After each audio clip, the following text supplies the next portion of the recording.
V D Satheesan Kasaragod നിന്ന് പദയാത്ര നടത്തി March 7-ന് തിരുവനന്തപുരത്ത് എത്തുമ്പോഴേക്കും എല്ലാ കാര്യങ്ങളും കൈവിട്ടു പോകും സതീശന്റെ കയ്യിൽ നിന്ന്.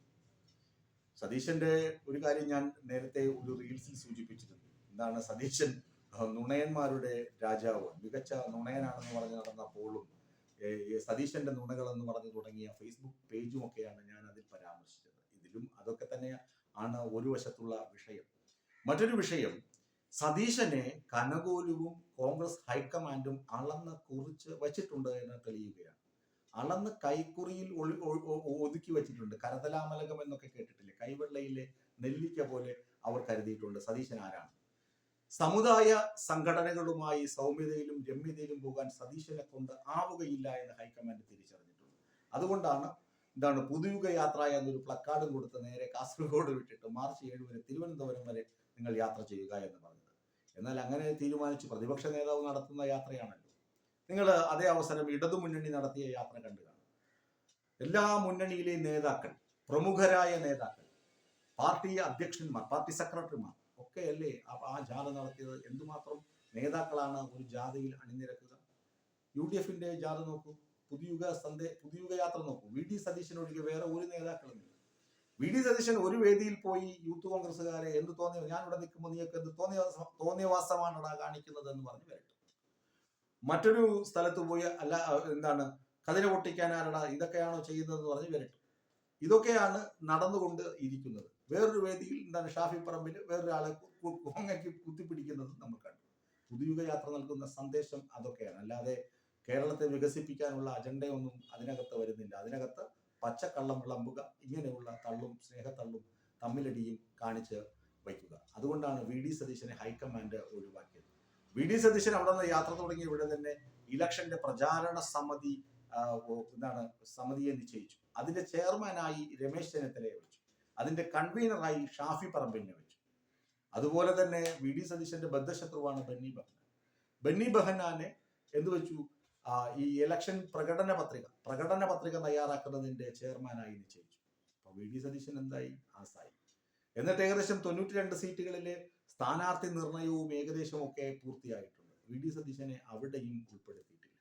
ഇത് കനകോലുവിന്റെ രാഷ്ട്രീയ തന്ത്രമാണ്. സതീശൻ വന്നു കഴിഞ്ഞാൽ ശരിയാകില്ല. സതീശനെ അകറ്റി നിർത്തിയാൽ മാത്രമേ ഇക്കാര്യങ്ങൾ ശരിയാവണ്ണം നടക്കുകയുള്ളൂ എന്ന് ഉറപ്പുള്ളത് കൊണ്ടാണ് സതീശനെ പ്ലക്കാർഡും കൊടുത്ത് പദയാത്രയ്ക്ക് പറഞ്ഞു വിട്ടത്, പുതുയുഗ സന്ദേശ യാത്രയ്ക്ക്. ഇതിനിടയിൽ KC വേണുഗോപാൽ എന്ന മഹാൻ ഞാനാണ് ഒന്നാമനെന്ന് കാണിക്കാൻ ചില PR വട്ടത്തരങ്ങൾ കാണിച്ചു വെച്ച് ട്രോളന്മാരുടെ ഇരയായി മാറിയിട്ടുണ്ട്.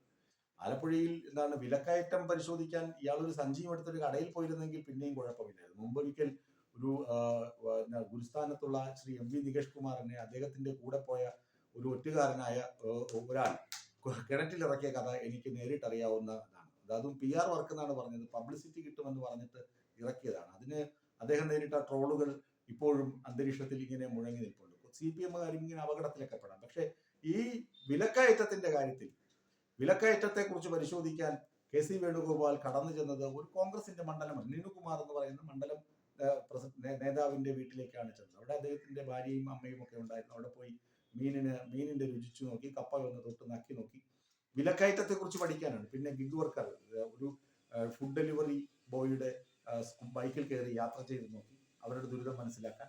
ഇതൊക്കെ കൃത്യമായി വീഡിയോ എടുത്ത് ആളുകളുടെ മുന്നിൽ എത്തിക്കുകയും ചെയ്തിട്ടുണ്ട് PR ഏജൻസി. ഇതിനൊക്കെ വലിയ വാർത്താ പ്രാധാന്യം മാധ്യമങ്ങൾ നൽകുന്നുണ്ട്. ഇതൊക്കെ എന്തിനാണ് എന്ന് ചോദിച്ചു കഴിഞ്ഞാൽ സതീശന്റെ വരവിനെ തടയുക, സതീശനെ എങ്ങനെയെങ്കിലും ഒഴിവാക്കുക. സതീശനല്ല, കേരളത്തിൽ മറ്റു നേതാക്കളുണ്ട്. ഒന്ന് KC വേണുഗോപാലുണ്ട്, മറ്റൊന്ന് രമേശ് ചെന്നിത്തലയുണ്ട് എന്നൊക്കെ ഉറപ്പുവരുത്തുക. സമുദായ സൗഹാർദ്ദം ഉറപ്പാക്കണമെങ്കിൽ രമേശ് ചെന്നിത്തല വേണം. ഗിമ്മിക്സുകൾ കാണിക്കണമെങ്കിൽ KC വേണുഗോപാൽ വേണം. KC വേണുഗോപാലിനെ മണിശങ്കർ അയ്യർ കഴിഞ്ഞ ദിവസം വിമർശിച്ചത് അഭിനവ പട്ടേൽ എന്നാണ്, രാഹുൽ ഗാന്ധിയുടെ ഗുണ്ട എന്നാണ് ആളുകൾ വിശേഷിപ്പിക്കുന്നത്.